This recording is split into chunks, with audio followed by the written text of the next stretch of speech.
I hear them talking in the streets, but they don't say the real. We really debating the industry and what the sixer feel. Cold shoulders turn to open arms when you on for real. Ain't no strangers to the bricks. Now let's build something for real. It's too real, real, it's too real, real, it's too real.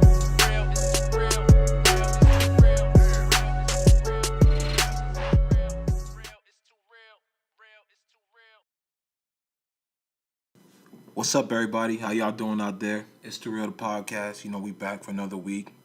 Blessed to touch the mic again. Blessed to speak to y'all. So you already know we got to give thanks as always. But man, this episode we got coming for you, man. It's a good episode. Great talk. You know what I mean? We got William Liu, a writer, a Torontonian, somebody who's just a great sense of humor. You know what I mean? And somebody who also has a podcast, a Defeated podcast. So I would definitely want y'all to tune into this one and get a good feel for what's going on. But fuck, man. Before I drop this episode, I want to just speak on something quick happened. I think it was like last night, 2 nights ago. George Lopez had a show. Basically, he made a joke. Basically, he said some shit about. He was telling a joke. He's like, "There's 2 things you don't do in a Latino home. Bring a black person home, bring a black girl home or a black person, and park in front of our house." You know what I mean? And he caught a lot of flack for the joke, telling the joke. To be honest, I don't think the joke was that bad. Like that's common knowledge, and if you don't know that, you're probably living under a bubble. You know what I mean? Anybody that knows me, I always tell people that I know about growing up in the States and how Spanish people, like, because when I lived out here in Toronto before I went to New Jersey, I never got to see Spanish people like that. You know, you see Spanish people, but you never get to deal with Cubans, Dominicans, Puerto Ricans, like Panamanians, like all types of shit, like all types of aliens and shit. So I got to see that, yeah, like, because over there in the States, Spanish people say the word nigga and everybody's cool with it. Because like some Puerto Ricans are black, some Dominicans are black, some Cubans are black. So I guess that the white Puerto Ricans, white Dominicans, and white Cubans feel like they can say that too. You know what I mean? But the whole thing about not bringing a black person home, that's just common knowledge, man. Like they have so many names for us, like Moreno, Trepapalo, like monkeys. Like they just, they have all these names for black people, and as much as we're always fighting for each other. Like on a minority level, and we feel like, our struggles are the same. They're not really the same because Spanish people kind of, maybe not all, but a lot of Spanish people value themselves or look at themselves better than black people because it's still black at the end of the day. You know what I mean? I'm tan. You know what I mean? I speak Spanish and my hair is straight. I can blend in. So I guess that's just how it is. But the joke, man. Like I don't think the joke was anything crazy, man. That's just something that you should know. The movie Jungle Fever, that's about Italians and blacks. This is just stuff that we know, you know what I mean? And look at J-Lo, man. J-Lo was with Diddy, and then I'm pretty sure her mother was telling her, you can't have that fucking nigger boy around you.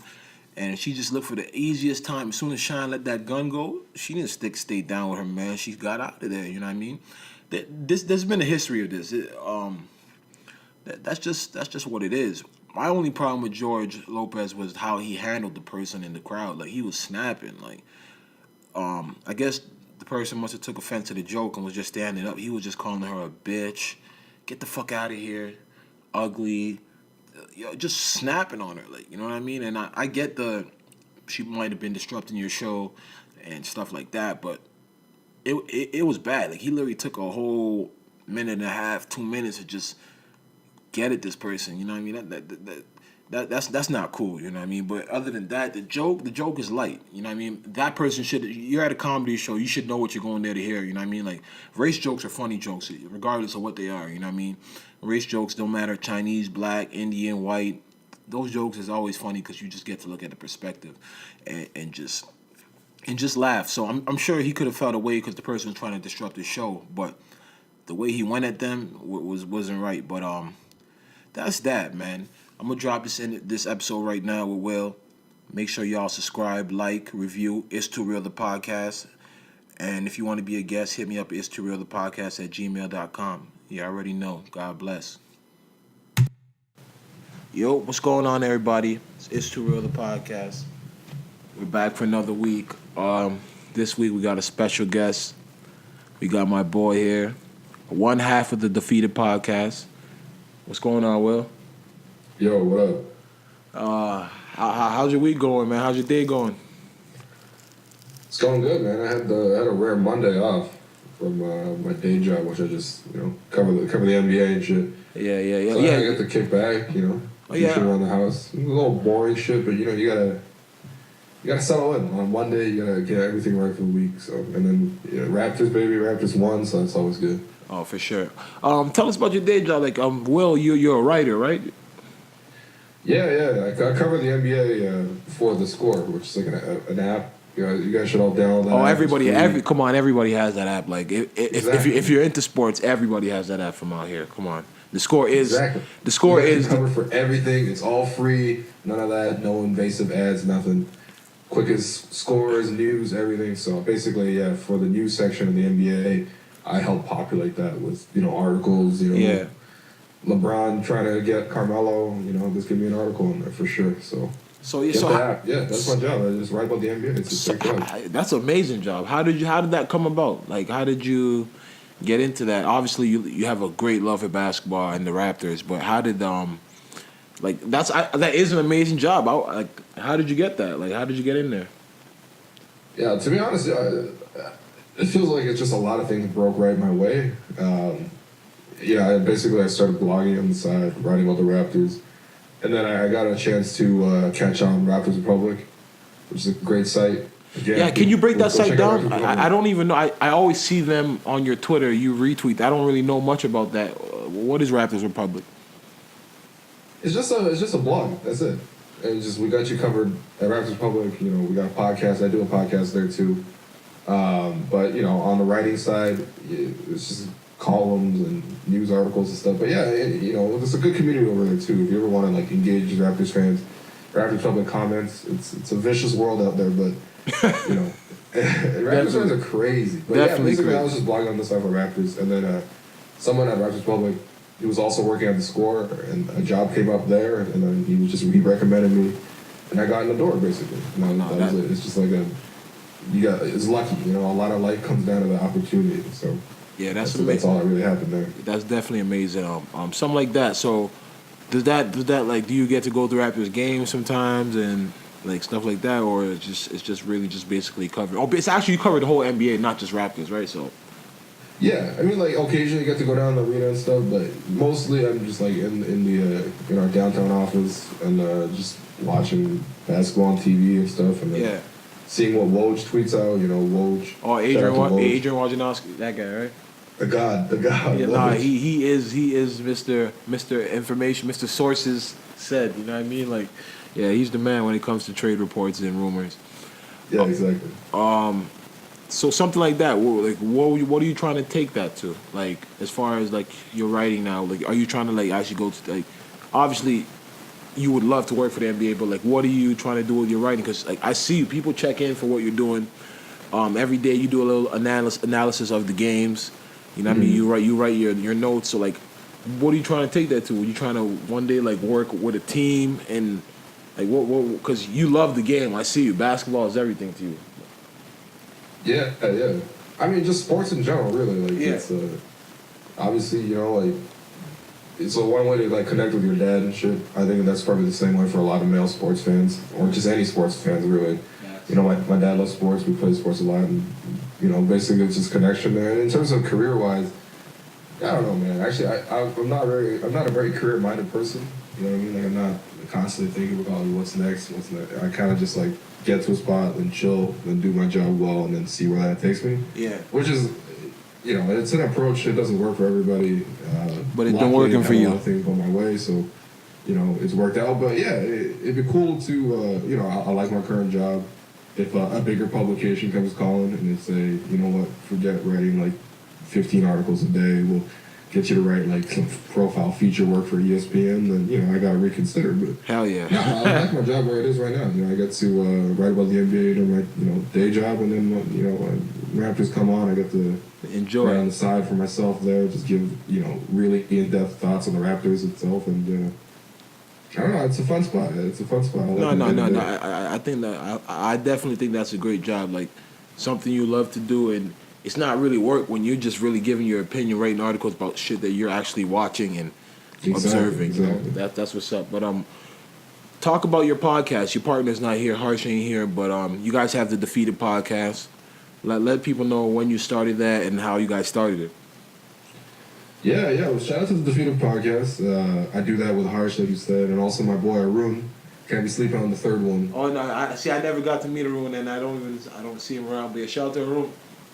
Yeah, that's right. You know, Arun, Harsh, two Indian boys, myself, a Chinese boy. You know, basically what it was we we wanted to create a space for sort of immigrant voices to just sort of discuss make the kind of podcast that like we would be interested in listening to. You know what I mean? Like obviously a lot of the talks we talk about sports and you know what's going on and shit like that, but you know there's other stuff that we talk about like just sort of our own life experiences. You know what that perspective is like as a person of color, and basically it's just that. You know, the three of us were just friends anyway. We just pretty much just turned on the mic at one point, started recording, and you know, it's turned into something. No, definitely. It's a weird show for sure. No, like, definitely. I think episodes where we just talk only about Pokemon, or episodes where just Kanye West or whatever, and sometimes it's just pure sports. But you know, it's a fun show, and a lot of people fuck with it. So you know, thanks to all our fans out there, really, to be honest. No, real shit. And thanks to you and your man your man Swanson for coming on. Oh, no, appreciate it, man. Yeah. Everybody listen to Defeated podcast. Like these guys are like. They're real people, like, because why I say that is like just off of your Twitter, just off like, yeah, like as much as like you said, Harsh is an Indian guy, you're Chinese, but you guys' sense of humor, like I would think you're from the hood, like sometimes like, like honestly, like you're just a funny guy. I go through your tweets sometimes and I'm just like, yo, this guy is crazy, like like you say some crazy shit, bro, like you have me dying on the timeline. I can't lie. You and Harsh, you know what I mean? So yeah, like you guys, your perspective on sports and the world in general is really, I fuck with it, man. Yeah, man. I credit a lot of that to just like Toronto. You know, like Toronto's such a cool place. It's like a melting pot, and this is like exactly all the cultures just come down. Yeah, right? exactly. Like, you know what I mean? Like it's like, for example, like when I first came, like I moved to Canada as an immigrant, like back in 2000. I was like 7 years old, and. My parents like moved to like I don't think my parents really knew all the areas of Toronto that well, so they kind of just moved to an area. Yeah, and it was like Weston and Lawrence. Oh yeah, exactly. You know that area? Yeah. That's what I mean. Like my parents definitely didn't know where you're going to. Yeah, you know, they didn't know what they're getting into. So you just picked up on the culture. I just grew up mostly around like Somalian kids, Jamaican kids. Yeah, man. Because I actually saw you tweet today. You know what I mean? You tweeted today, you're not from Toronto if you never had to say wallahi. You know what I mean? Like, that's right. You know what I mean? And it's just that type of humor that, like, it just really makes me laugh. And it's good to see, like you said, Toronto's a melting pot because, like, everybody can relate. It doesn't really matter. Like, you just know the slangs. Like, as much as you may not have to have hung with certain people, everybody just knows a certain thing. Like we all just, there's a code out here in Toronto. You know what I mean? And like you said, if you're from here, you know, and if you're not, you don't. You know what I mean? But yeah, shout out to all the Somalians out there, man. They turned wallahi from like a very serious phrase to like. Yeah, but nah, for real. Like say wallahi, there's a very serious. There's pig in gelatin, and you're like, yeah, of course there is, man. Yo, don't kill me. Yo. No, but yeah, I mean that's the cool thing about Toronto, right?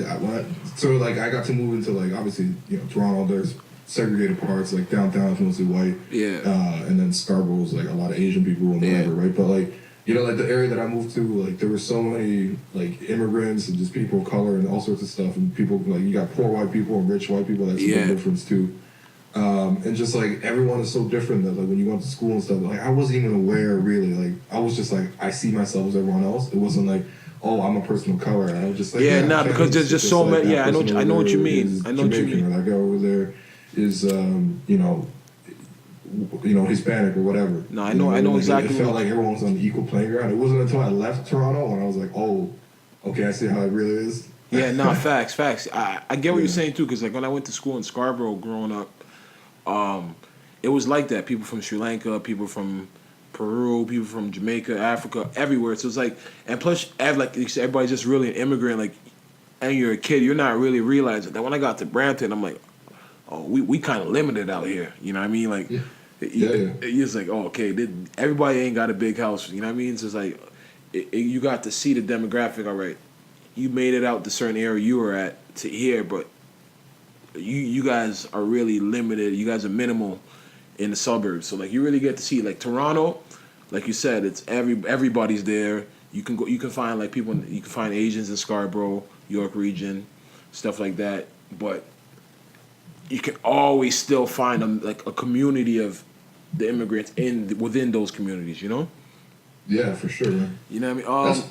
That's why I always say, like, the fact that there's a video of Rob Ford, you know, rest in peace, Rob Ford. Rest there's in a video peace, of Rob Ford legend, trying to speak patois in Rexdale, yeah. You know what I mean? Like, that's only in Toronto will that ever happen, where the white mayor, goes down to Rexdale and tries to speak patois. That's it. No other place in the world. Only in Toronto, because you just got to get the culture. The same mayor is going to be at Caravana catching a bubble. You know what I mean? So exactly. It's just the culture here. And like, I even seen somebody tweet today. My boy Chex. He's like, because the mayor, was it who made a Bob Marley Day today? Was it Trudeau or was it or just Tory?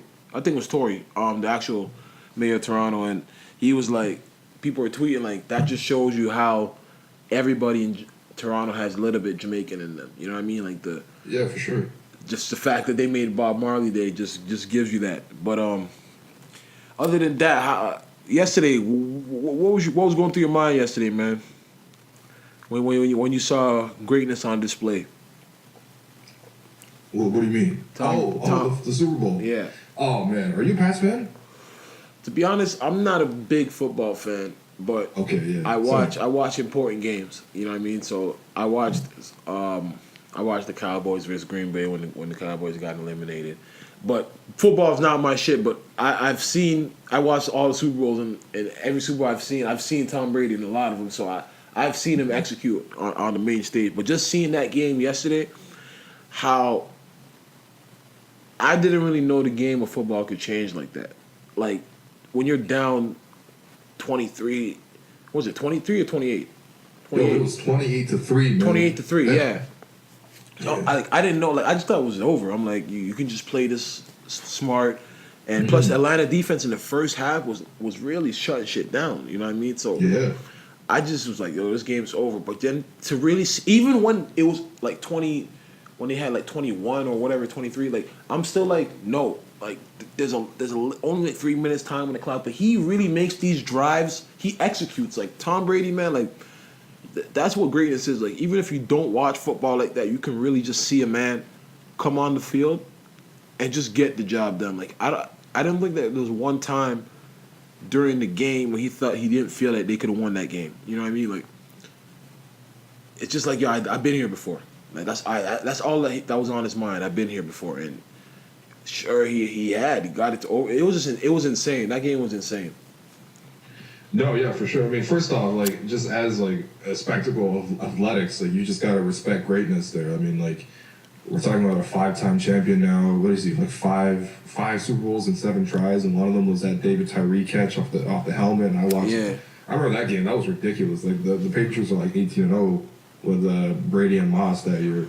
I'm not even a big football fan like you. I mostly just watch Super Bowls and stuff. But yeah, I mean, they looked out of it, man. I mean, Brady, they couldn't string together any passes. I was like, obviously, you got to cheer against New England and stuff like that. Yeah. But like the evil empire in Star Wars and stuff. You got to cheer for the underdogs. And Atlanta's on a wave right now. It feels like Atlanta culture is everywhere. Atlanta culture is becoming American culture almost. Yeah, exactly. It just looked great, man. Everything was going wrong for the Pats, and then all of a sudden you see in the second half, the Pats right away, they get a nice kick return, and then like a couple penalties go away. The thing is, this long ass drive where they get the touchdown, and you're just kind of like, okay, yo, the Pats are really here for real, and like, I don't know, man, a 25-point lead is a lot, but man, Tom Brady, obviously that's like a legacy game. That's like LeBron leading that 3-1 comeback with like 2 41-point games, and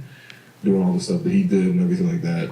And also, like, I mean, Atlanta, that's an all-time choke job right there.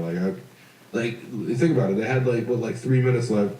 They threw that ball to Julio Jones, and he made an incredible catch. Somehow gets both feet in bounds. And it's like a 30-yard line. All they got to do at that point is just kick a field goal. Facts. It's a 2-score game. It's a wrap. Because New England can't score in 3 minutes with no timeouts. It's not possible. But instead of running the ball and just trying to, like, basically keep position, Matt Ryan decides to drop back in the pocket, throw it, and he gets sacked for like 15 yards. Yeah, and then take another penalty, and at that point, it was like third and kick it, and then it was like 30, 35. Get a single stop the rest of the way. So you just got to take your hats off to to New England for making that comeback. Brady, obviously an all-time great, but also the defense. I guess the thing about football is I don't really know football too much. So where it's like I can watch it, but I'm not I'm not really knowing the plays. I don't know if did New England make adjustments as far as defense, or would the defense step up? Because Atlanta, in the first half, there was a guy named Freeman. I'm like, this guy is a problem. Yeah. He was really giving problems. He was giving a lot of problems out there. So I'm just like, second half, it just wasn't happening. And I'm just like, what are they doing differently? Obviously they made adjustments, but I didn't see them do nothing differently, but Atlanta couldn't execute. And then it's just the poise of Brady. It's kind of scary when you watch, when you watch somebody just know that, everybody's saying, all right, the game's done, and you're just all the way at your 10-yard line, just working your way up, until you get to their 10-yard line, and you're just throwing it. They know it's coming, but they know you're gonna throw it, but they just can't stop it. That's man. And it's down the stretch too. It was if you go back and look at the replay or the game logs or whatever, they don't even have a running back or a fullback, nobody in the backfield. It's just Brady throwing every single time. Yeah. And the defense has to know that's obviously obviously Brady's a really good passer and stuff, but if you see that they're throwing every single time, you should be able to stop that at least once. Exactly. And they just couldn't do it, man. Brady kept finding his targets. Obviously, that miraculous catch by Edelman was cold all game, and he catches that. You got that little dude, Jonathan White. He was killing it. That's just how it's written, though, man. That's just how when it comes to sports, man. The guys just say, this is how it's gonna go. Because who was Matt Ryan to get a ring over Brady? That's disgusting. Yeah. That would never be right. You know what I mean?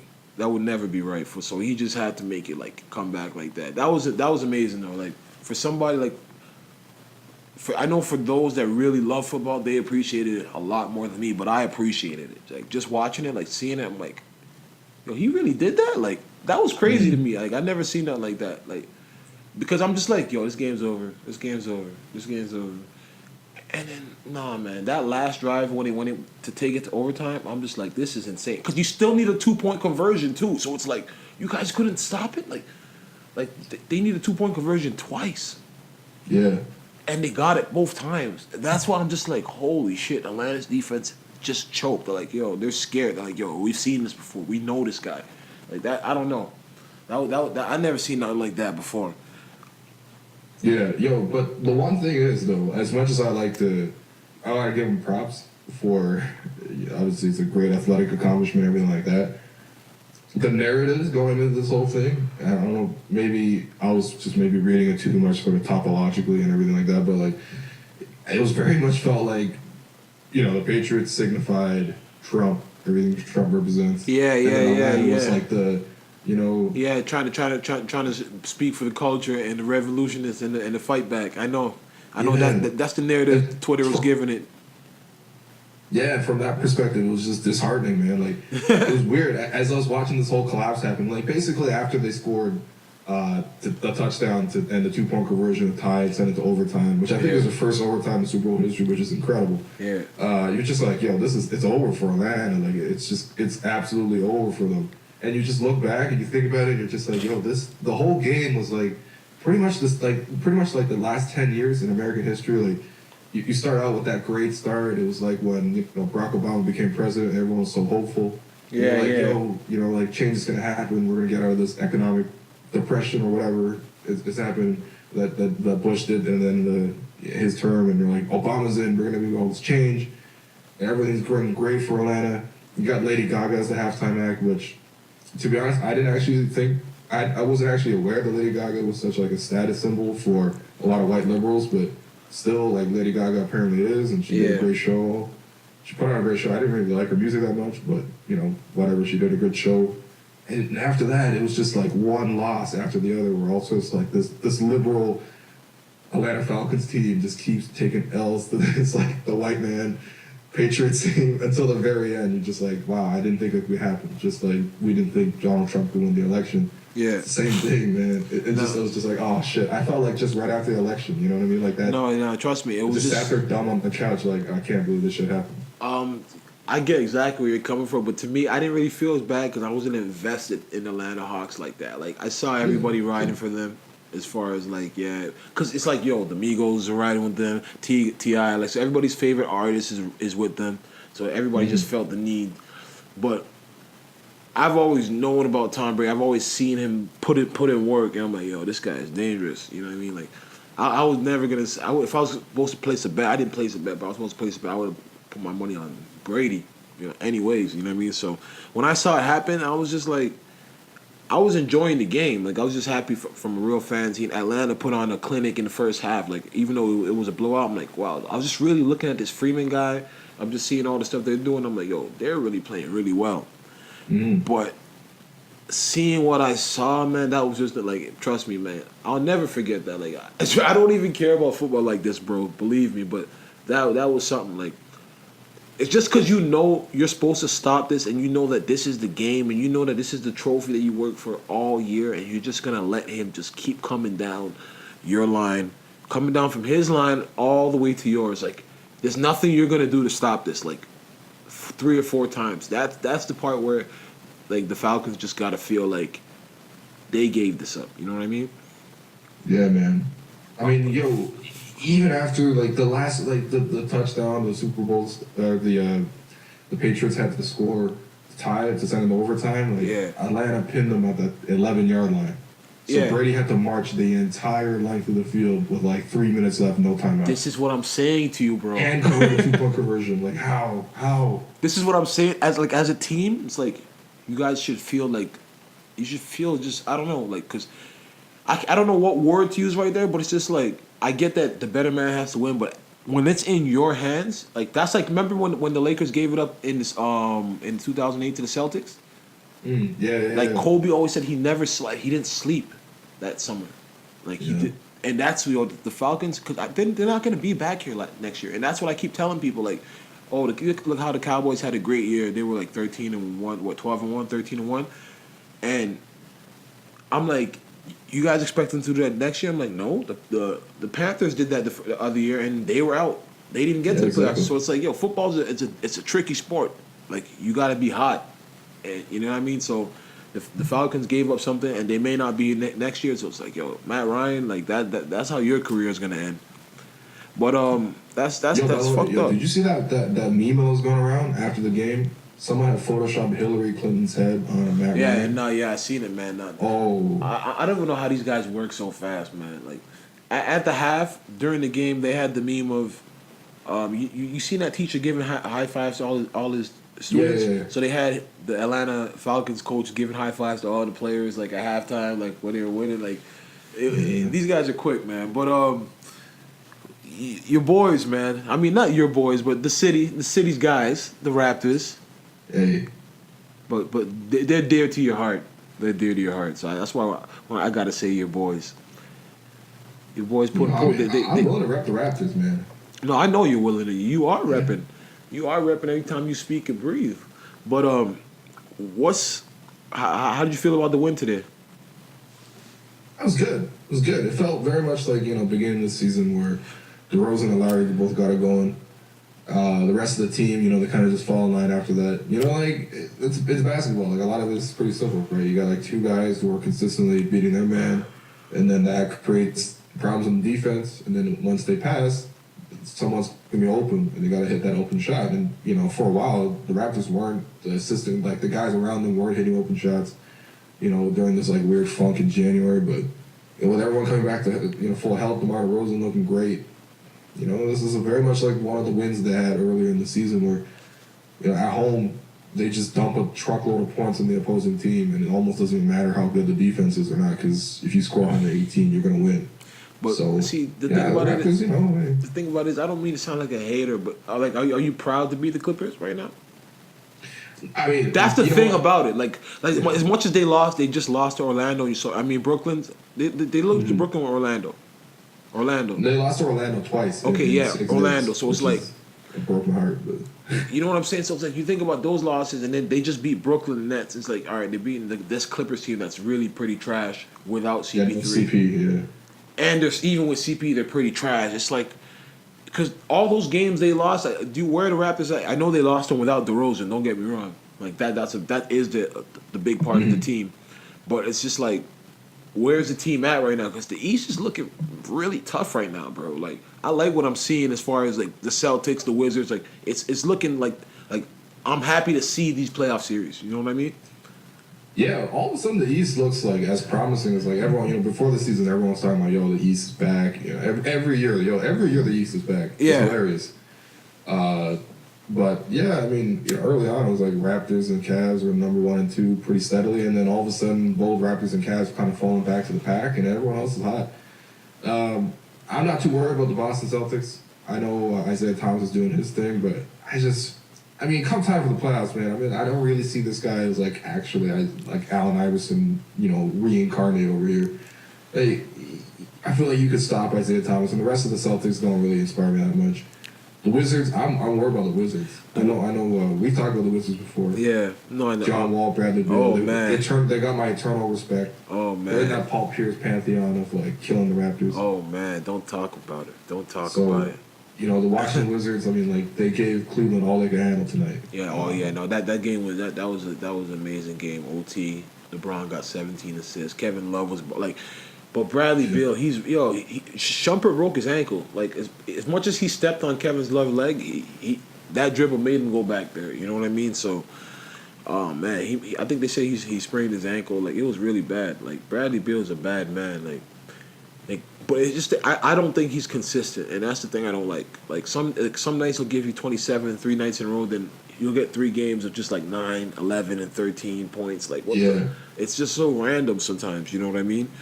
But the East. No, but Washington is good. No, man. they're good. No, John Wall. If the playoffs started today, I'd like Washington to be in the Eastern Conference Finals against these Cavs. Yeah, John Wall's definitely stepped his game up. I think, like, as much as he's been good, like, I think now he's in that class. Like, he knows how to get it. Like, he knows how to get a bucket now, and he knows how to get an assist. Oh, yeah. Like he's up there right now. I love what he's doing out there. But what's going on with the Raptors and Corey Joseph though? Like he played today. Is that because DeRozan's back? Like what? Like I read an article on Bleacher Report talking about Dwayne Casey just said that he wanted to give him a mental break. Like what does that even mean? Yeah, it's kind of confusing really because Corey Joseph, like it's one thing if you take a rookie and you like change his playing time around, no one's gonna bat an eye. Like if you move Pascal Siakam to the starting lineup to the bench or don't play him at all, it doesn't really matter. That's not a story. But Corey Joseph's like a legit piece for the rotation. Like he's the backup point guard. He was kind of like the 6th man last year, and he's performed in playoff series and stuff. So it was weird to see him just completely benched. I think part of it was just performance. Like Corey Joseph, last year was kind of being like not a shutdown guy on defense, like not quite like Patrick Beverley level, but like annoying, like up in your face. Yeah. He very active. Bringing energy full off the court bench. press. Yeah. That just hasn't been the same for his defense, especially. His offense has been it's fine, but it's like Corey Joseph's offense is. You need to do 2 things for him to be on the court. He's got to be performing on both ends. Yeah, exactly. And the defense is very important. And the Raptors this season have been struggling with defense after losing Bismack Biyombo. They don't have the same structure sort of from the back. You know what I mean? Like deep basketball, as much as everyone's shooting threes nowadays, you still need a very solid backbone. To protect the basket, and then everyone else can do their job on the perimeter.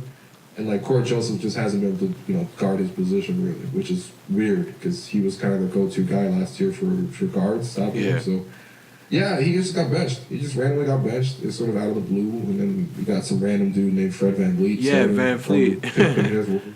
Because I read an article. They're really trying to make a big deal, and then Corey was just like, "Yo, he played a hell of a game today. I'm not mad about it. I don't care." Like, I guess they were trying to press him about it. You know what I mean? But I don't get that. Like, he's from the hometown. Corey's a good guy, man. Like, you can just tell he's a real professional. So I don't get what Dwayne Casey was doing that about. Like, the whole team was failing at this last week. You can't put that on Corey Joseph. You know what I mean? Yeah, exactly. And I mean, look, if it's like a motivational tactic, maybe that worked. Because tonight Corey Joseph was nice, like 12 points off the bench. You know. But that could be more. That's what you're gonna get from Corey Joseph. Like, I don't really know. Like, in terms of motivation, it's weird. I feel like the team, the Raptors as a whole, is not like they're not really hurting for motivation. You know? Yeah, exactly. They're kind of like running up on how much talent they have. That's sort of the reason why they lose. But it's not an issue of not playing hard. Yeah, that's facts. Like you said, of talent. What do you think about this whole Melo thing? This whole first of all, do you even think Melo would fit on the Cavs?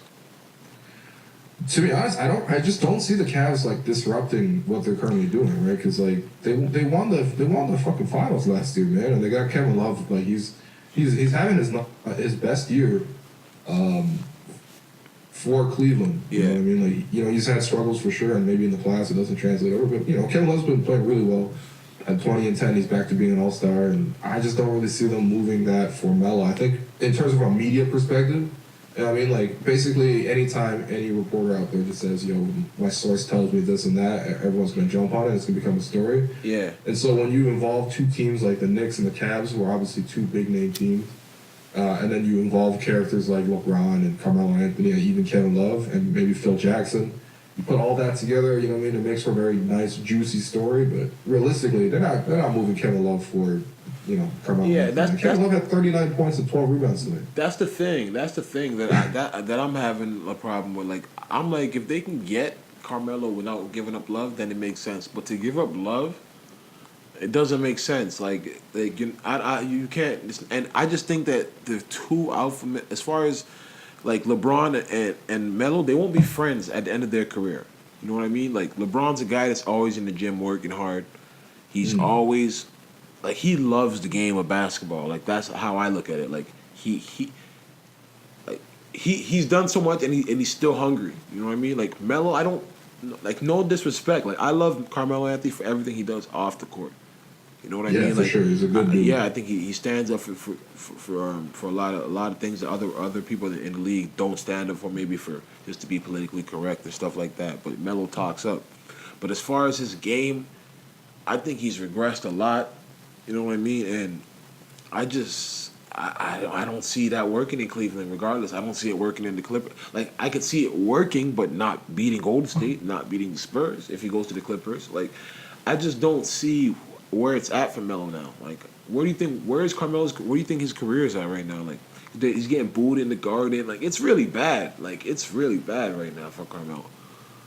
Yeah, I actually sympathize with Carmelo a lot just because, like, I feel like Phil Jackson's kind of doing him wrong right now. Like, he's leaking shit to the press every time Phil Jackson talks. Carmelo's a ball hog. Yo, that's what my boy was saying. Carmelo's a ball hog, but, like, as a president, why are you trying to make problems for your star player? You know what I mean? Like, yeah. It's basically the whole reason for that is because Carmelo has a no trade clause. Phil Jackson wants to trade Carmelo and start this rebuild. Which, by the way, I mean, like, Phil Jackson gave Carmelo that no trade clause in the first place, so he pretty much cut his own balls off there.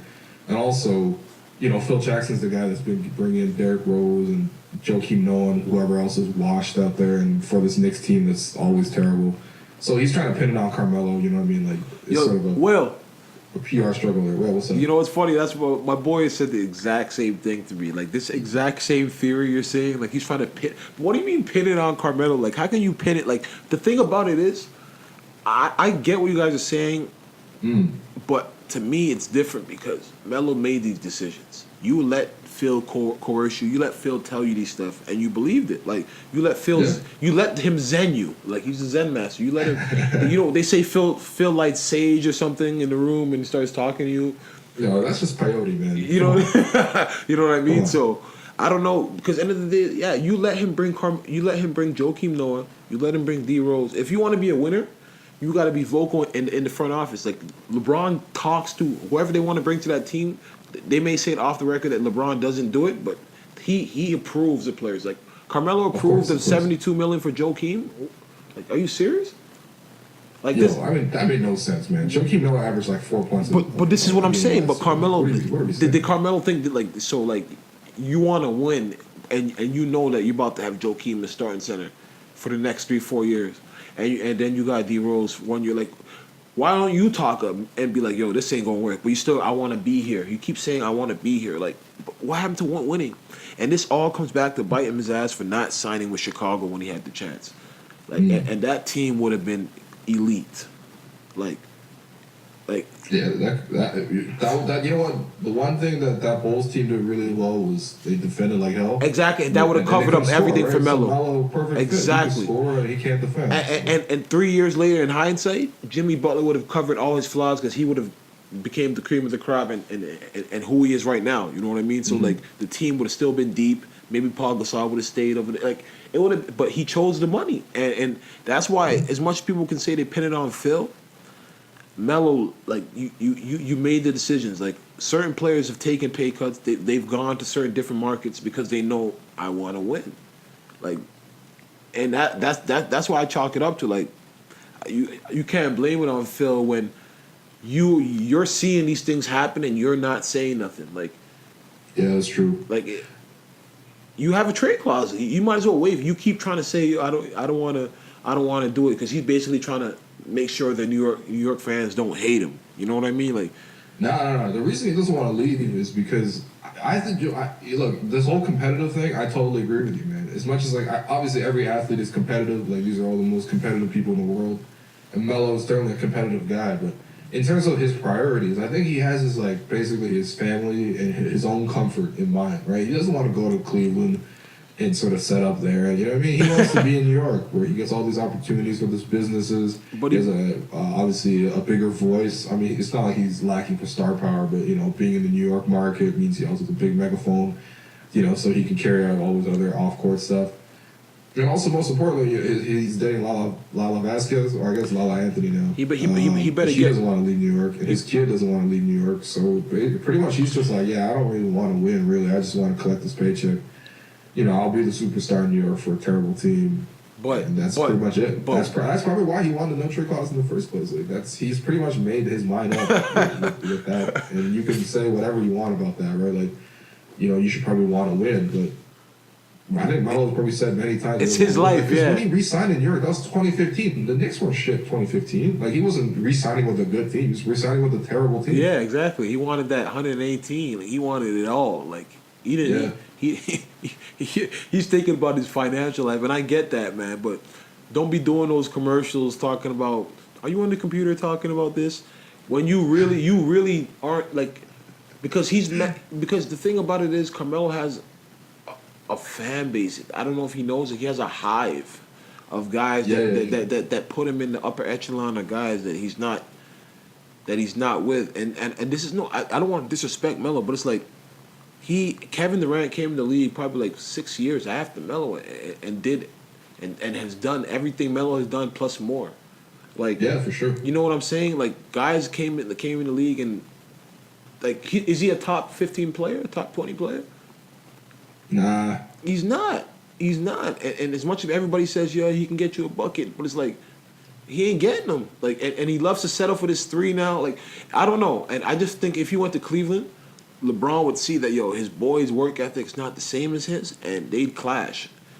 Like, it would be like, whoa, like, holy, that's how you're going to hold up the offense, Melo? Like, you're going to, like, it's just not going to work. And maybe the Clippers, it could work out.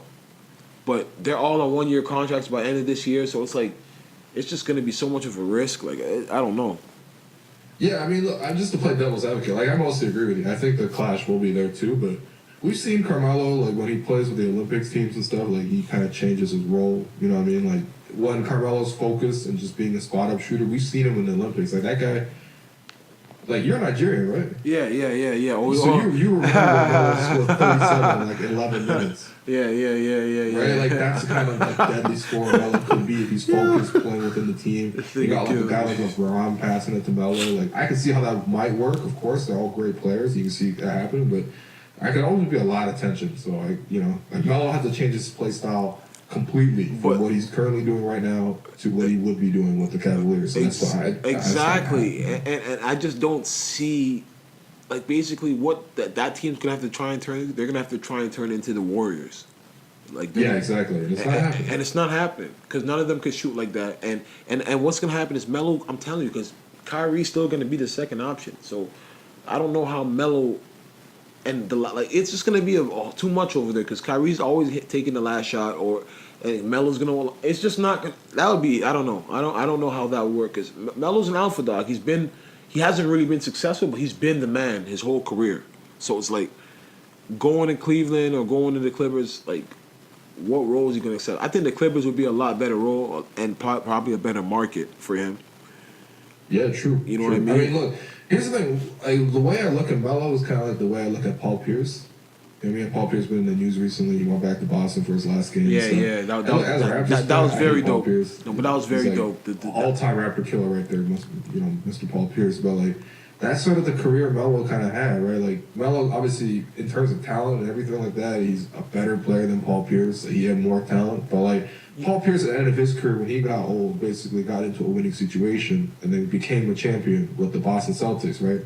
Like, Melo kind of had the same situation. Hold on. When it came time for Melo to you really think the spotlight, he said, "Nah, I'm going to stay in New York with this terrible ass team instead of going to Chicago, where that could have been like a Boston Celtics situation with a couple of stars coming together and and you're making a run." And Melo just never did that, and now he's pretty much living out the alternate timeline of what Paul Pierce would have been if Paul Pierce never got Kevin Garnett and Ray Allen.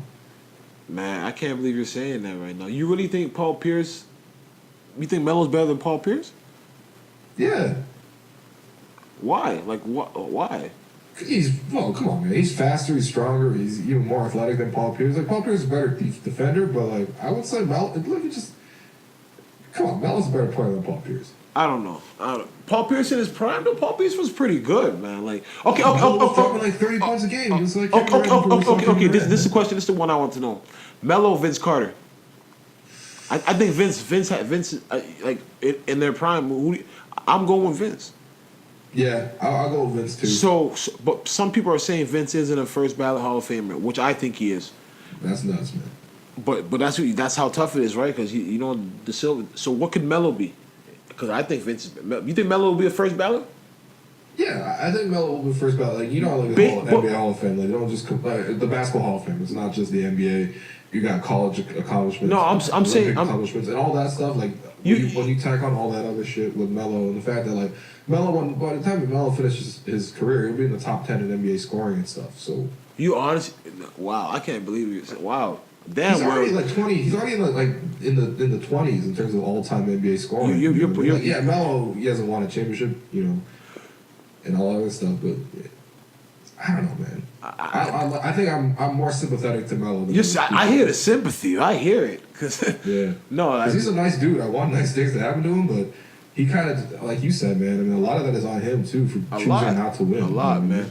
A lot. What do you feel? What did you feel about that whole the LeBron and Chuck situation?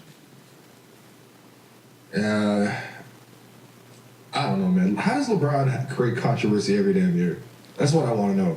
Like, why can LeBron just chill? Like, I support LeBron in all sort of aspects, really. I think what he's doing to basically change like the player owner sort of dynamic is very revolutionary and very much needed because like owners, you know what I mean? Just think of the word owner and sort of yeah. They have way too much power and sort of all the players, no matter what their star power has to fall in line with the organization, everything like that. It just doesn't, vibe with me. But like LeBron, every year he's got to make some controversy, right? Like every damn year, and it's always January. Remember last year this time he got David Blatt fired. Yeah. Which is a good move for sure, right? Like Tyronn Lue came in. He likes to shake things up. You know what I mean? It's a good move. And then the year before that, LeBron took that 2-week hiatus. Remember, he just randomly went to Miami to get that rest and recovery. Yeah, AKA, go to the gym. Yeah. Nah, man, but lose some more hair. Yeah. you gotta think about it, man. LeBron, he likes like you said, around this time he knows his trade deadline. He knows that all right, it's time to get serious because after All-Star, it's time to buckle up.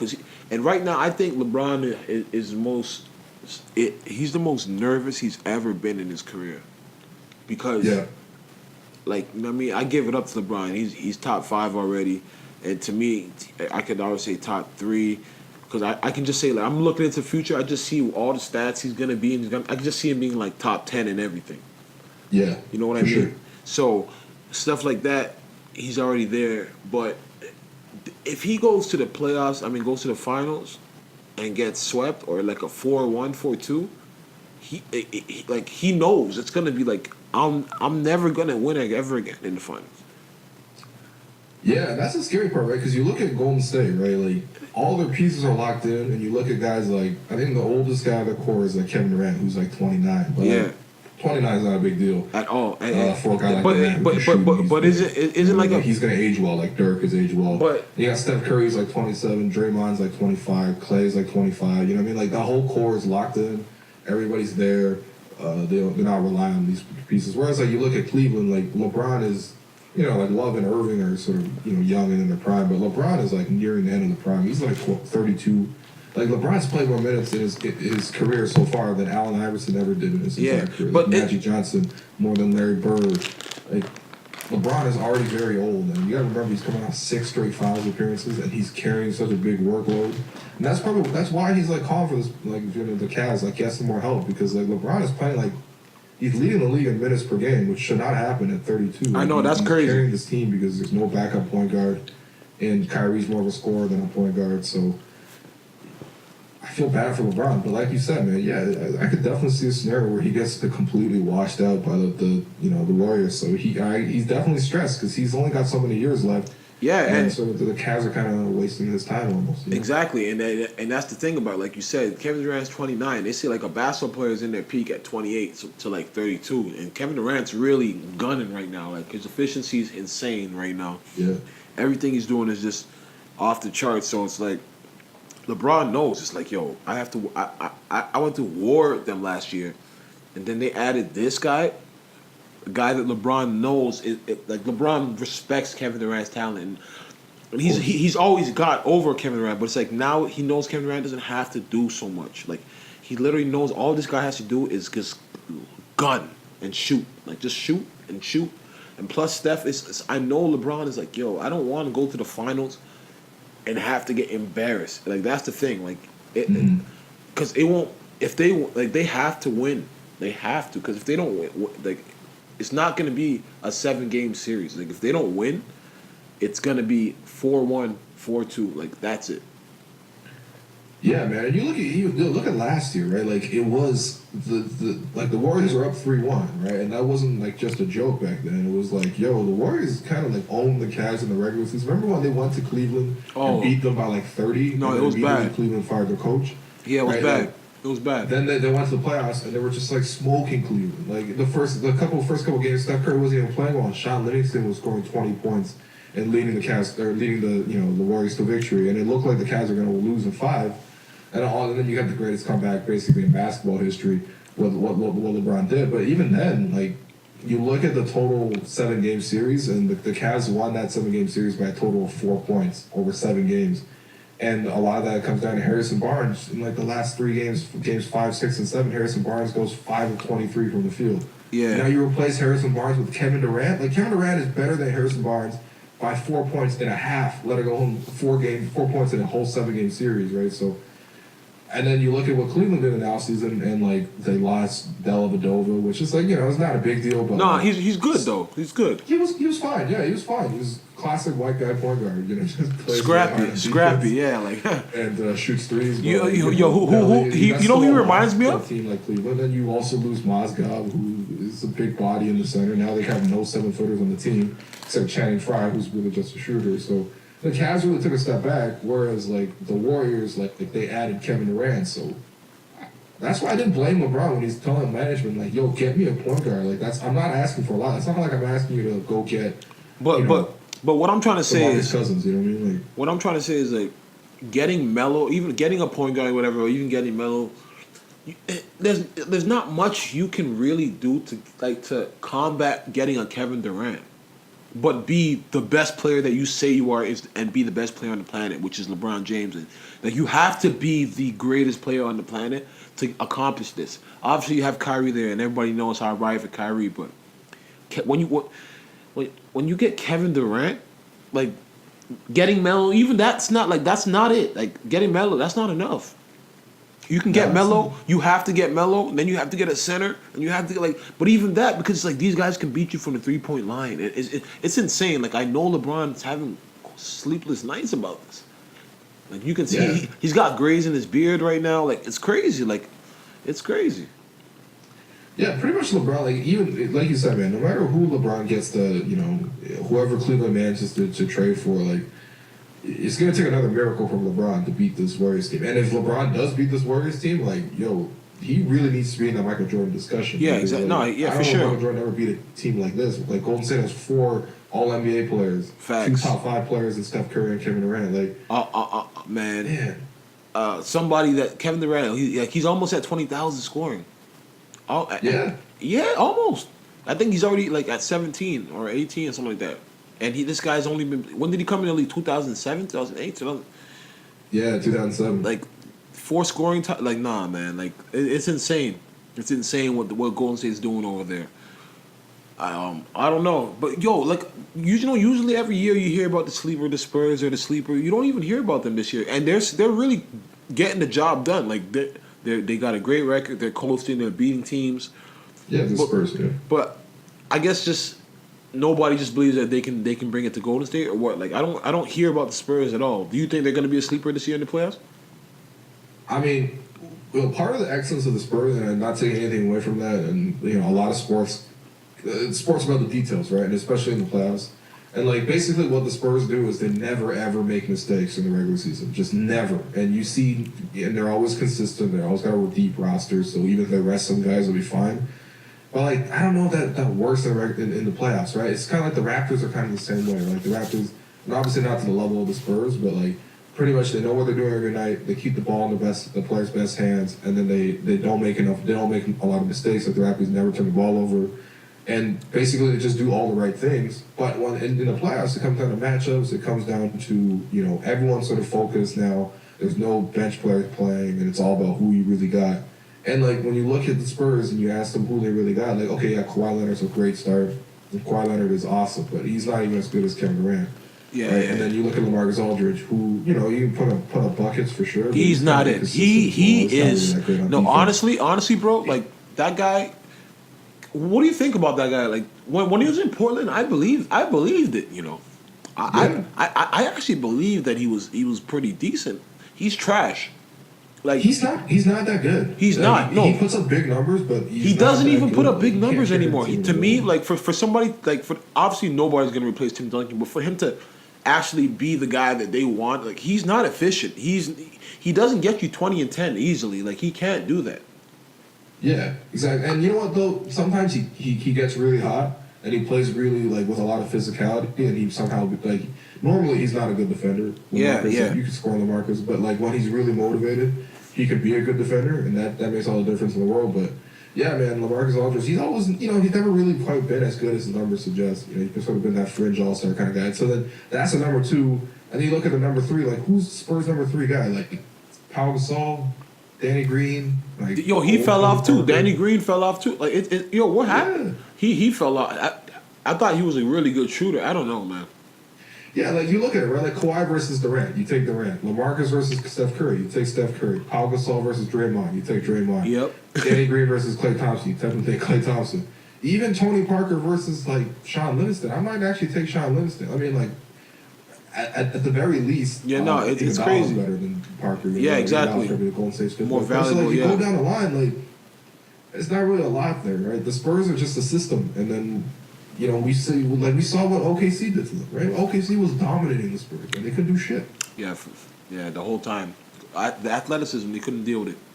Yeah, their old team, exactly, that too. Like, they have, who's really protecting the basket around there? Like, Kawhi Leonard? Kawhi Leonard's the best shot blocker. Like, come on. But I do want to give Kawhi Leonard his credit. Like, yeah, he's awesome. Man. I think he's become a really good offensive player, man. Like, I like him. Yeah, he's starting to do some Kobe moves too. Like, he's got the fadeaway. Like, everyone talks about how good DeMar DeRozan is in the mid range. Yeah. You know, DeMar DeRozan is a killer in the mid range, but Kawhi Leonard, he's smooth. I would say he's even better than DeMar DeRozan in the mid range. He's smooth. No, he's got it. Yeah. Like, and I never like he shows up to big games now. Like before, like he's so timid, but like he'll just quietly give you 37, 40. Mm-hmm. Like, you know what I mean? I like that. But LaMarcus Aldridge, I can definitely say he stole $100 million from the Spurs, and he's not it. Like I'm glad he's not it with the Blazers anymore. And I also wanted to on the podcast talk about just quickly talk about Chandler Parsons, because like you see when he got into that thing with CJ McCollum. Yeah. I found that hilarious because I think Chandler Parsons he's a complete bum. No, yeah. I think like he's so overrated, and he rates himself and puts it out there like he's some super talent. Like he thinks he's Gordon Hayward. Like he thinks he's that guy. He's not. No, he thinks he's Larry Bird. Man. Yeah, like you know what I mean. But like he's not even as good as the best white player in the league. Like Gordon Hayward can really ball. You know what I mean? Like Chandler Parsons. Yeah, I don't think Chandler Parsons can do anything. Yo, man, Parsons, like, he had nice moments. I thought he ended up in the right system when he was in Houston. And even in Dallas, like, a lot of what Dallas did, like, him and Mark Cuban were boys. We're buddies, yeah. Did you read that article? Everything to him, and, like, he has nice moments for sure, but, like, in terms of, like, he got paid pretty much like what DeMar DeRozan got paid. You know what I mean? Like DeMar DeRozan is not, like, some sort of killer all-star or whatever. He's a very good player now, but, like, he's at least DeMar DeRozan earned that max. Whereas, like, Chandler Parsons was a situation where a couple of teams were desperate for wings. Yeah, the Blazers. Memphis, they needed a small forward for like 10 years now. Portland also wanted a small forward. They couldn't get him, and they ended up getting Evan Turner. So that's how desperate they were. Yeah. And basically, which is a situation where a lot of people wanted his services, and he ended up getting the max. But that's not reflective of what he is as a player. I mean, yeah. He also had knee injury. He's had a couple of knee surgeries now. He's had more knee surgeries than DeMar Carroll, which is never a good thing. And yeah, he's limited, man. Like he's gone through like half a season now. He's averaging like 5 points a game.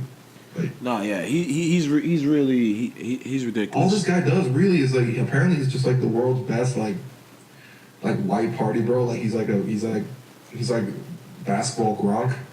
Except he's not nearly as good as Gronk. Yeah. Like you hear all these stories about him just being a dude bro with like Mark Cuban and signing a contract in the club, and it's just like, okay, cool. You read that article, right? Yeah, like you're not gonna play, right? So you read that article where like he was in the taxi and he screamed, "Oh, you gotta pay me more, Mark!" Like Yeah, like what I'm saying. What you hardly play like 60 games a year. What do you mean? But yeah, I mean, he almost swindled DeAndre Jordan. Remember that? Yeah. And that's why he was mad. But it's just funny because he went at CJ's team because obviously the Blazers they really took a turn for the worse this year. Yeah, but then he took a shot at them saying, "Oh, you'll be in the lottery again," and they're like, "Yeah." CJ said, "Yo, we hit the lottery when we didn't sign you," and that's really that. At least they got Evan Turner, but at least he can actually play and do something. Like Chandler Parsons, right, man. You know what I mean? He's really out there playing 12 minutes a game. Like what a bum. But moving off the basketball, Will, how do you feel about this Trump ban and all this craziness going on in the world right now? Yeah, I mean, look, I feel like as any person of color, really, you get worried when you have someone like Trump who, he's not directly tied to, but has a lot of people in his brain trust right now who are sort of white nationalists and stuff. You just get worried about that shit, you know what I mean? Like, pretty much since World War II, the history of the world has been one of openness and sort of moving in that direction, globalization, and a lot of liberal ideals sort of being implemented and stuff. And it's weird when all of a sudden, not all of a sudden, it's accumulation of a couple of things, but when you start to see nationalism sort of take over and, America sort of taking a step back and going the other way, shutting its borders. You know, the first proclamation that Trump ever put in once he took office was he made it February 20th or January 20th, the National Day of Patriotic Devotion. Yeah. Which is just like, yo, what does that really mean? Like, what are we saying? We're going back to nationalism? Like, we gotta close our borders? Like, that we just know how that ends. Like, that always leads to, you know, people being separated and wars being fought and all these differences between people. And yeah, it worries me, man. The Trump stuff, it worries me. Like, and then the Trump ban, I mean, you know, it's an anti-Muslim ban. Like, like that's pretty much what he campaigned on. You know, like basically saying to Middle America, oh, terrorism is this huge issue, and you know we gotta fight them now, and they're coming for our country and stuff. But like, the reality situation is, as anybody who is from a Middle Eastern country can tell you, like the vetting process to get anywhere, whether it's Canada, United States, the United Kingdom, anything like that, it's almost impossible. The system was already set up so far against them, and then for Trump to close the door on them completely out of the blue with that ban. And the fact that it didn't even go through courts as it already took place, and not even letting refugees in. I mean, like, what are you saying, America? Like, you're supposed to be the leader of the free world, and you're not really acting, you know, as such. So, no, you're right. Trump thing is demoralizing. Plus, you know, I got a lot of friends who are, you know, from those countries, like Iranians, Somalians. Like, these are kind of people I grew up around, right? And like, I sort of look at them now, and I'm like, yo, if this were a different time, if we were in America instead of in Canada. You know, these people might not have been able to come over, you know, and escape some very tough situations from back home. No, you're right, and it's just like, because a lot of people are like your boy Swanson, he firmly believes in Trump. You know what I mean? Like I heard that episode. That was crazy. Man. Yeah, when Trump got elected, and you guys are screaming at you and the other chick that was on. Yeah, man. Like he firmly believes in Trump. You know what I mean? So. When I think of stuff like that, you look at it and it's like, okay, because Trump's slogan is "Make America Great Again," and then what that means is "Make America Great Again." So, but his thing is, I think, "Make America Great Again" by any means necessary. You know what I mean? Yeah. And that's not how it's supposed to be. You know what I mean? As a president, you're supposed to be looking out for the people, but like his agenda is just, all right, if this is my idea of making America great, I got to eradicate this, I got to do this, I got to do this, I got to do it. And it's so fucked up because he doesn't realize that, like, as much as, I just think that as much as the media and people, like, there's fake news and a lot of shit's just propaganda, but, man, I don't want war, like, on territory, like, you know what I mean? Like, as much as I don't want war in the world, like, but I don't want war actually being people trying to bomb America, or you already have people that... Because what he forgets is that as much as you're banning people from the country, there may be people that are legal citizens that are like, all right, you know, I'm fed up with this. That make them want to become terrorists and make them want to do these things because you're actually oppressing their people. You know what I mean? So it's like, that's now their way of trying to fight back. So it's like, you could actually be like getting the riot started. You know what I mean? Like, I don't know. Like, it's actually crazy what's going on. Yeah, and you look at terrorism, like, in terms of, obviously, terrorism has a bigger effect than just how many people killed per capita, but, like, it's like terrorism is, like, 1 in every, like, 50,000 or whatever, some shit like that, whereas, like, you look at other things that are befalling America, like for example, terrorism committed by white supremacists in America, like, that far surpasses anything else. That terrorism from countries like Iran or Somalia or anything like that, like any of the countries, 7 countries on his list, you know, those countries combined haven't had a single death due to terrorism in like but see the thing is 50 years or some shit. But right? see, but what you just said is the terrorists that are coming in. If you want to just go by geography, it's like Saudi Arabia and stuff, but. You know, like those, or like Iraq, but like those countries aren't on the list. Like he's in business with those countries. Because he's in business with them, right? And it's like, it's pretty obvious. You put all that stuff together, and it's not the first time we've had business in the presidential office. Like obviously that always happens, whether it's out, you know, forthright or not. But you just look at Trump, man. I mean, even beyond that stuff, like he's going forward with building the wall, which is going to cost like $25 billion. To build a wall over 16 years, and then he's going to say Mexico's going to pay for it, but instead Americans are going to pay for it, and Mexico's going to pay for it with a 20% tariff, which doesn't make any sense. I studied economics, like that doesn't make any sense. It's actually going to cost the Americans a lot. To a lot of businesses will suffer. Then he took away like universal health care, like he took away Obamacare for the Affordable Care Act, like in his first day in office. You know, he withdraws from the Pacific Partnership, Transatlantic Pacific Partnership there, and that might lead to war with China, which like no one wants, man. Like that's the world's two most powerful countries right now are China and the United States. You don't want to see a war between those people. Then you got the construction of a pipeline, and you got Trump saying he wants to deport as much as 8 million illegals from America, and they don't even need a charge. Basically, if you're suspicious, like basically if you look brown and you look Hispanic, they could just fucking deport you and shit. And it's just like, man, Trump's first couple of weeks, man, he's moving along quick. Yeah, really quick, and that's what I was saying on the last episodes, because it's like, if you're doing all this now, like, what's really next?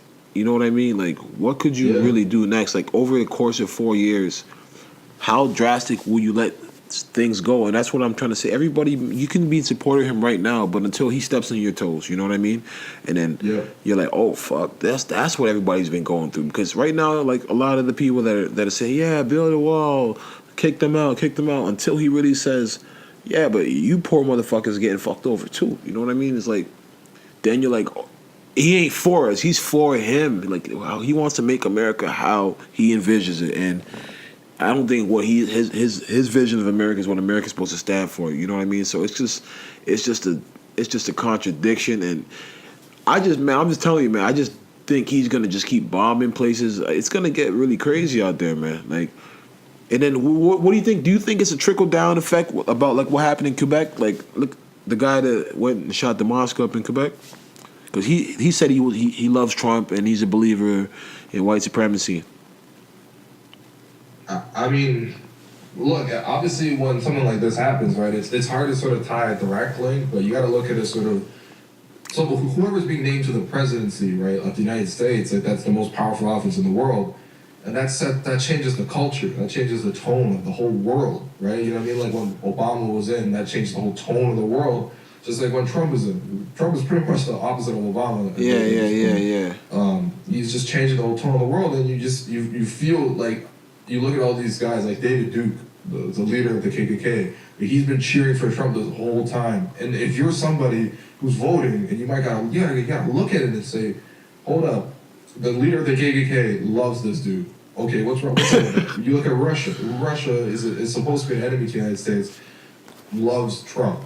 You got all these allegations, you know, like maybe probably some of it is fake news, some of it probably is unsubstantiated reporting, but there's too much, man. You got neo-Nazis coming out of the woodwork all of a sudden. You know what I mean? Like, that's not accidental. That's creating a culture where that's sort of okay, that's sort of excused, and because you can always say, look, we got, you know what I mean? Like, just as much as, it's fucked up to compare the two of them, but like, just as much as black people around the world were empowered when Obama was in office, it's the same thing, man. White nationalists are empowered now that Trump took office. They're like, yeah, it's our time now. I'm sure it's not rally up, boys. The Quebec shooting with some 27-year-old white dude shooting up a mosque. Like, how fucked up is that, man? There's people praying in there. Like, what the fuck? Nah, it's for real. It makes no sense, you know what I mean? But it's just how people operate now. Like, and like I like that. I like what you said. Like, it's creating that environment, because. Yeah. You got to really look at it. Yeah, like, all right, people like, all right, the president, the most powerful person in the world, is making me feel comfortable about saying this about people, and like, I never wanted them here anyways. Like, you're gonna speak up, like, you know what I mean? And it's gonna just create a lot of tension in the workplace, a lot of tension in the world, man. And that's what I'm trying to say. I don't want war, because at the end of the day, I'm sure he understands, but he just doesn't care. That's how these terrorist groups. It could be right now. You guys are focused on ISIS, but it doesn't take long for somebody to start up a new name just because they're like, all right, we're getting oppressed at work, we're getting this. I seen an article about a cop, NYPD officer, who she was a female and was getting harassed at work. They were pulling on her jab, threatening to beat her up. Like, she filed complaints and nothing was done. Like, until just recently, up to like last year, she finally won the lawsuit. You know what I mean? So it's like, she was getting harassed at work as a cop, and they're pulling her jab, calling her a terrorist. So it's like, it's just going to create a very bad environment for America, and it's just probably for the world, because obviously now, you know, the prime minister is saying, all right, Canada is open up for for everybody to come here. And he's so liberal, Trudeau, but not everybody's agreeing with his type of thought. So it's like people over here might be, all right, you want to open up the doors to everybody? Oh, I don't have a job. You know what I mean? Just rile up. It's just creating a very uncomfortable environment for the world right now. Yeah, for sure. And obviously America has the power to do that, right? Because they're the big dogs. Like, they control the economy. They got all the nukes in the world. They got the biggest Army, Navy, Secret Service, whatever you want to say, commandos. Like, they can do whatever they pretty much want because they're America, right? There's some cost to it, of course. But realistically, you go one-on-one with any country in the world, America's flattening them. Exactly. You just hope it never comes down to that because, like, you also got to look at it too, right? Like once America decides to do one thing, like there's always going to be countries sort of like trying to fall in line behind America and try to catch on that wave. Yeah. And you kind of like, and there's a sort of a sweeping sentiment sort of across Europe that's happening now where it's more nationalist. And the same thing, pretty much around the world. Like China's got a premier right now who's very, pro-China. I mean, that's also pretty common in China, but, pretty much the same kind of thing, not to the level of Trump, obviously. That's almost ridiculous, but... Yeah, look at the Philippines. Sort of conservative ideals, those ideals are taking place. You see, Great Britain, they're trying to leave... the EU. European Union. Yeah. Like, you've got, in France, a key election coming up. The leading candidate there might be a nationalist as well. And Australia, same thing, and Japan, same thing. Like the Philippines is on a crazy Philippines, I mean, you know what I mean? I get what you're saying. Yeah, even Nigeria too. So it's like everybody's just trying to be on their own, but it's like we're too far past that as a world. Yeah, exactly. Like you and me, like we're here in Canada. Like we weren't. Were you born here? Nah, but I was born in England. Yeah, exactly, right? So I mean, like, we're all... trust me. Pretty much, right? And, like, we're kind of too far gone for shit to move backwards. No, exactly. I know exactly what you're saying, but it's just... Like, exactly, America set that tone, and it's like everybody wants to tighten up now. Like, oh, all right, you guys, we can't come there? All right, so we got to make it a little tough for people to come here, you know what I mean? And, like, because look at Russia, like, and I know it's just, there's so much going on. Like, Russia never had good relations with America. But now, for some reason, Russia wants to make good relations with Trump. Like, there's just so much things going on that, man, I don't know, man. It's just a scary time in the world, but it's also a good time. You know what I mean? Like, you feel like, yo, you can do whatever you want, but when you look at the news, you're just like, how like, what's happening? You know what I mean? Like, I never seen nothing like this before in the news. Yo, I find it hard to use Twitter nowadays, man. Yeah, you see these articles pop up every day. This is what I'm saying. Like, and it's just like, all right, you click this article, and you're like, all right, then right away it's his next thing, and he really tweets. Like as much people say, Donald Trump really tweets. Like, he watched the Super Bowl today, and we're gonna get back to making America great again. Like he's crazy. I don't know, man, but well, thanks for being here, man. Let the people know where they can hear from you, your Twitter, and the Defeated Podcast, and what day you guys drop, all that good stuff. Yeah, man, for sure. Yo, first off, thanks for having me on the show. I'm a big fan of the show. Once I found out about you guys. Man, appreciate it, man. It's a great show, man. Especially the way you're sort of covering all these local artists and stuff. You know what I mean? Like, that's... Someone's got to bring them up, you know what I mean? Like, you know what I mean? Definitely. Toronto's got to rep Toronto before the world reps Toronto, so... Always. I respect that highly. I mean, yeah, you find my work mostly on Twitter, at William_Lou, L-O-U. You find me there. I do a podcast. I do a couple podcasts, really, but I do a podcast with the Defeated Podcast. You can find us on Twitter as well, but yeah, I do that with Harsh and Arun. It comes out kind of infrequently, but we're gonna have something out for the Super Bowl for sure. And yeah, man, you guys definitely check that out. For Raptors stuff, like I do a podcast on Raptors Republic. You can find it there, or you can just find my writing at the Score. On the app, download the app, go to the blog, listen to my podcast. I'm everywhere, man. I'm everywhere. Nah, man, you guys definitely listen to Will, man. Like what I mean, his perspective is, when you just find it, like he's an Asian guy with a Toronto, like amazing Toronto perspective. He'll shock you. Trust me. Like a lot of things you'll say, like what the fuck, like he'll shock you, man. He'll catch you off guard a lot of times. You know what I mean? And you need to find out about the Raptors. You definitely need to follow his Twitter. Man, he's out here, man. Keep fucking with Will. But yo, Will, before we get out of here, like, is Lou really your last name? Yeah, that's my last name. So, like, it means house. No, but it's just funny, like Lou Williams, like you know what I mean, like when I don't know, I just found that funny, like 'cause like the basketball player, but Yo, that's the thing, yo. So, I mean, doing what I do, like in the media and stuff, like you gotta like up your profile and stuff. Yeah. You know what I mean, like obviously, the more people you reach, the better you do. Yeah. So like, I was doing great, and then when Lou Williams came to the Raptors, basically anytime you Google William Lou, Raptors, you pop up. It'll automatically redirect you to Lou Williams Raptors. Yeah. I'm like unsearchable on Google now, thanks to Lou Williams. Oh yeah. Shouts to Lou Williams. Shouts to he's got to come out and admit he's Somalian. Come on. He denied that crazy, man. But yo, man, thanks for coming on, Will, man. Appreciate it. Real talk, man. Yeah, no problem. Anytime, man. All right, appreciate it.